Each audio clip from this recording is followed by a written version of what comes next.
अस्सलाम वालेकुम dear students. कैसे हैं आप सब? उम्मीद करती हूँ आप सब बहुत खैरियत से होंगे। आज का हमारा टॉपिक है जी हिस्टैरिसीस लूप। तो हिस्टैरिसीस लूप में वो कह रहे हैं जी, सबसे पहले हमने देखना है कि किसी भी जब हम फेरोमैग्नेटिक सब्सटेंस को मैग्नेटाइज करते हैं तो उसको हम किस तरह से मैग्नेटाइज करते हैं वो बताया हुआ, ठीक है।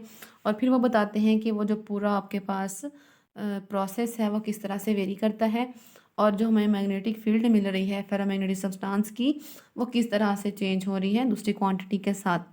तो सबसे पहले जब आपने किसी भी फेरोमैग्नेटिक सब्सटेंस को मैग्नेटाइज करना है, उसको आप दो तरीके से मैग्नेटाइज कर सकते हैं कि एक तो आप उस सब्सटेंस की साइड पे मैग्नेटिक फील्ड अप्लाई कर दें, ठीक है, परमानेंट मैग्नेट के थ्रू, या आप उसको जो है मैग्नेटाइज कर सकते हैं इलेक्ट्रोमैग्नेट के साथ, ठीक है। इलेक्ट्रोमैग्नेट क्या होता है? एक ऐसा मैग्नेट जिसको करंट के पास करने की वजह से बनाया जाता है। तो इसकी बेस्ट एग्जांपल हमारे पास होती है सोलिनॉइड की एग्जांपल। सोलिनॉइड आपको पता है, एक जो है वो कॉइल होती है, ठीक है, और वो उसको हम किसी सिलेंडर के ऊपर लपेटते हैं।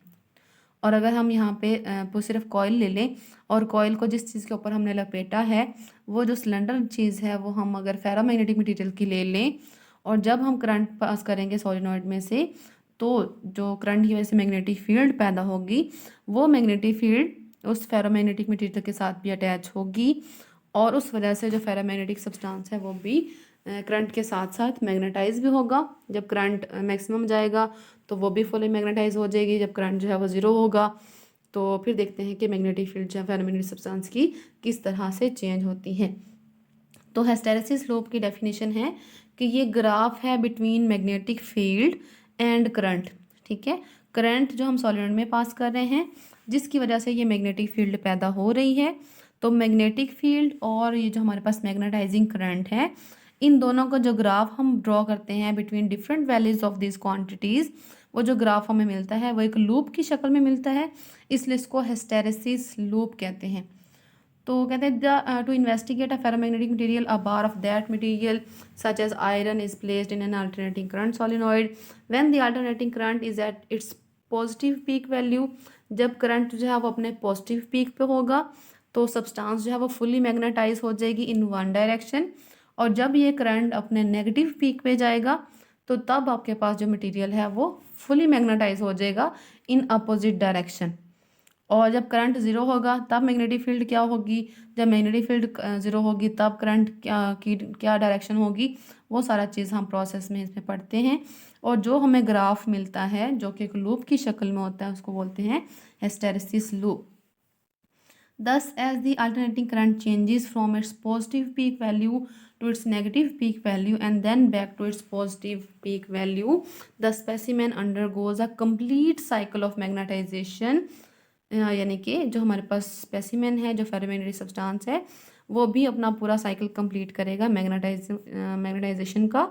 यानी कि वो भी एक साइड पहले फुली चार्ज होगा, मैग्नेटाइज होगा, फिर से वो डीमैग्नेटाइज होगा, फिर दोबारा से मैग्नेटाइज होगा इन डिफरेंट डायरेक्शन, और फिर से वो उसकी वैल्यू ज़ीरो होगी, और फिर से दोबारा से वो पॉजिटिव पीक में जाएगा।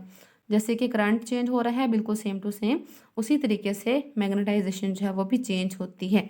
और आपको पता है करंट जो है वो यहाँ पे हम अल्टरनेटिंग करंट ले रहे हैं, तो अल्टरनेटिंग करंट की जो वेव फॉर्म है वो हमें पता है साइनोसॉइडल वेव फॉर्म होती है। तो उस वेव फॉर्म को आपने अपने जहन में रखना है, उस हिसाब से हम चेक करेंगे कि जो मैग्नेटाइजेशन है वो किस तरह से चेंज हो रही है। तो इस तरह का ग्राफ हमें मिलेगा जो यहाँ पे आपको डायग्राम में दिखाया हुआ है। ये जस्ट डायग्राम है, इसमें आप इसकी डिफरेंट चीज़ें डिफरेंट जगह पे हम डिस्कस करते हैं, और इस लूप के डिफरेंट पॉइंट्स जो है हम यहाँ पे दिखाते हैं। ये जो आपको शेप है ये आपको सीआरओ पे नज़र आती है। आगे इसके मेन फीचर्स पढ़ते हैं। सबसे पहले पढ़ते हैं हम हिस्टैरिसीस कि हिस्टैरिसीस क्या होता है। The portion of O A of the curve is obtained when the magnetizing current I is increased and AR is the portion when the current is decreased. It may be noted that the value of flux density for any values of current is always greater when the current is decreasing than when it is increasing। अब यहाँ पे वो कर क्या रहे हैं, सबसे पहले आपने ये डायग्राम जो है इसको पहले थोड़ा डिस्कस कर लेते हैं, और फिर डिफरेंट पॉइंट्स को डिफरेंट फीचर्स को हम डिस्कस करते हैं।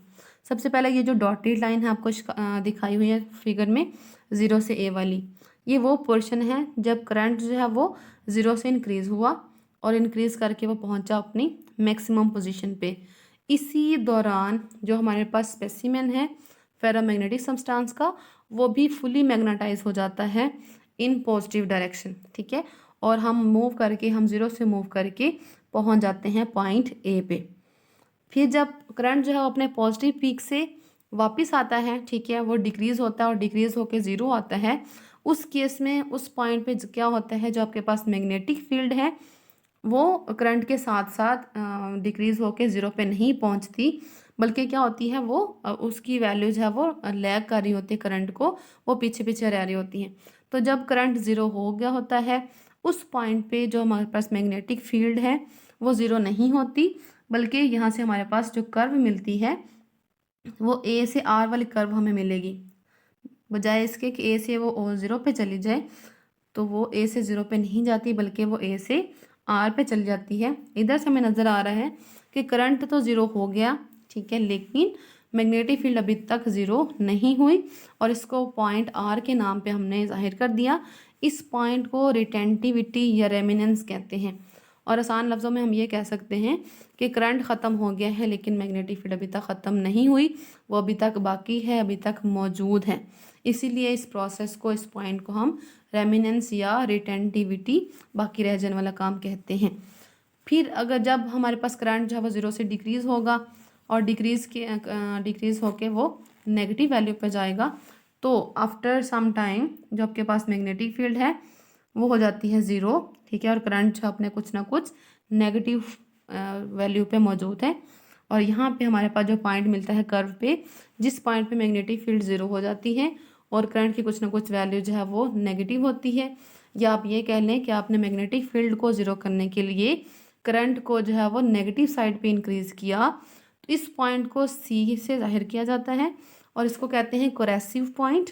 और ये जो करंट की वैल्यू होती है उसको कोरेसिव करंट कहते हैं, ठीक है। ये वो करंट है जहाँ पे मैग्नेटिक फील्ड की वैल्यू 0 हो जाती है और फिर करंट अपनी नेगेटिव पीक पे पहुँच जाता है। उस नेगेटिव पीक पे जब करंट जाएगा तो जो आपके पास मैग्नेटिक फील्ड है वो भी आपकी पहुँच जाएगी अपने डिफरेंट दूसरी पोजीशन पे। सारी डोमेन्स जो हैं वो अरेंज हो जाएंगी इन अपोजिट डायरेक्शन, और जो मैग्नेट जो आपके पास फेरोमैग्नेटिक सब्सटेंस है वो फुल्ली मैग्नेटाइज हो जाएगा इन अपोजिट डायरेक्शन। फिर उसके बाद आपके पास दोबारा से करंट जो है वो डिक्रीज़ करेगा और डिक्रीज़ करके 0 पे आएगा, ठीक है, और फिर से जो है अपनी पूरी लूप, पूरा साइकिल कंप्लीट कर लेता है। तो जब करंट का साइकिल कंप्लीट होता है तो साथ ही आपके पास मैग्नेटिक फील्ड का भी साइकिल कंप्लीट हो जाता है। और जब एक दफ़ा सब्सटेंस फुली मैग्नेटाइज हो जाता है और हम एक दफ़ा जो है वो पॉइंट ए पे पहुंच जाते हैं, फिर पॉइंट ए से दोबारा हम 0 पे कभी नहीं पहुंचते, बल्कि जो है वो 0 के सराउंडिंग में हम इसी पोजीशन पे पहुंचते हैं। ए से आर पहुंचते हैं, आर से सी, सी से डी, डी से दोबारा से सी प्राइम, और फिर से हम पॉइंट ए पे पहुंच जाते हैं। तो इस तरह से हमारे पास जो लूप बनती है उसको हिस्टैरिसीस लूप कहते हैं। और इसके जो डिफरेंट पॉइंट्स हैं उनको हम यहाँ पे अब डिस्कस कर लेते हैं। तो कहते हैं the portion of O A of the curve is obtained, ये तब हमें मिलता है जब हमारे पास मैग्नेटाइजिंग करंट जो है इंक्रीज करता है, और ए आर वो पोर्शन है जब करंट जो है डिक्रीज होकर 0 पहुंच गया।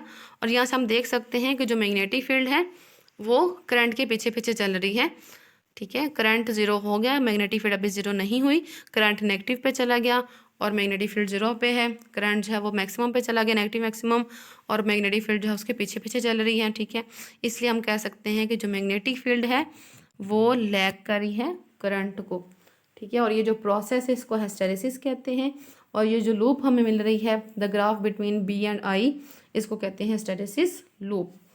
नेक्स्ट पॉइंट आपका सैचुरेशन है। सैचुरेशन मतलब कि कोई चीज़ जो है वो अपनी फुल्ली मैग्नेटाइज पोजीशन पे चली गई है, ठीक है। जैसे आप सॉल्यूशंस बनाते हैं ना, तो सॉल्यूशन वो ऐसा सॉल्यूशन जिसमें मज़ीद आपके पास जो है आप कोई चीज़ हल ना कर सकते हो, उसको सैचुरेशन बोलते हैं।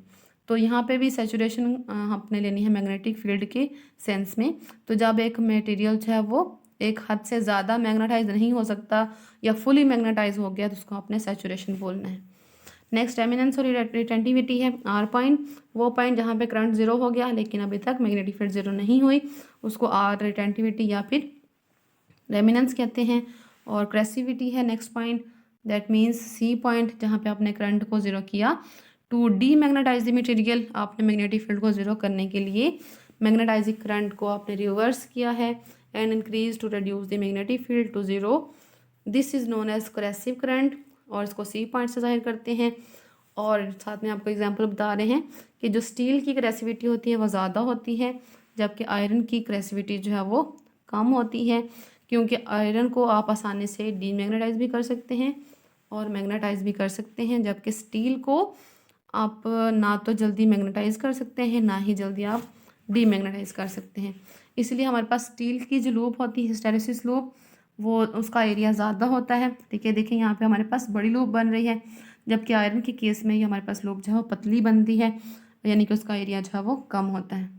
फिफ्थ पॉइंट हमारे पास एरिया ऑफ लूप के बारे में है। The area of loop is a measure of the energy.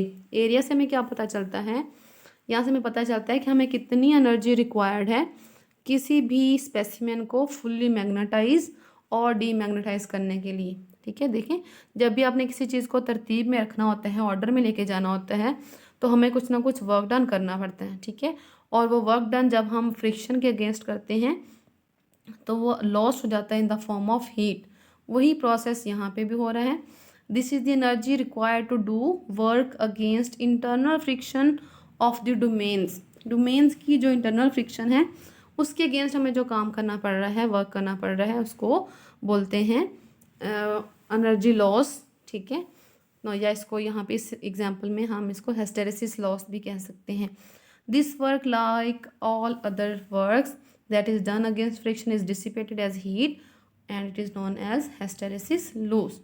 hysteresis loss next है हार्ड मैग्नेटिक मटेरियल, जैसे कि स्टील होते हैं, उनको हम इजीली मैग्नेटाइज भी नहीं कर सकते और डीमैग्नेटाइज भी नहीं कर सकते, इसलिए उनका एरिया जो है वो ज़्यादा होता है, large loop area, as compare to soft magnetic materials जैसे कि आयरन, उसका एरिया जो है वो कम होता है।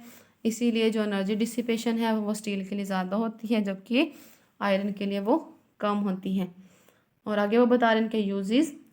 Suitability of magnetic materials for different purposes can be studied by taking the specimen through a complete cycle and drawing the hysteresis loop.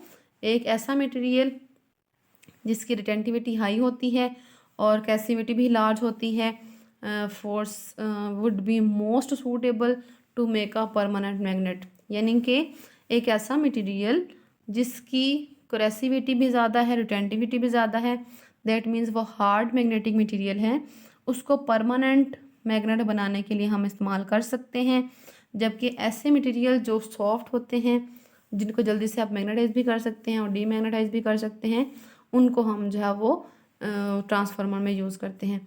The course of electromagnets used for alternating currents were the specimen repeatedly undergoes magnetization and demagnetization should have narrow hysteresis curves of small area to minimize the waste of energy। ठीक है, तो और यहाँ पे आपको information दी हुई है, do you know में आपको बुलेट ट्रेन के बारे में इन्फॉर्मेशन दी हुई है, देख लीजिएगा इसको। और आज का लेक्चर हम यहीं पे एंड करते हैं। थैंक यू सो मच, अपना ख्याल रखिएगा, अल्लाह हाफिज़।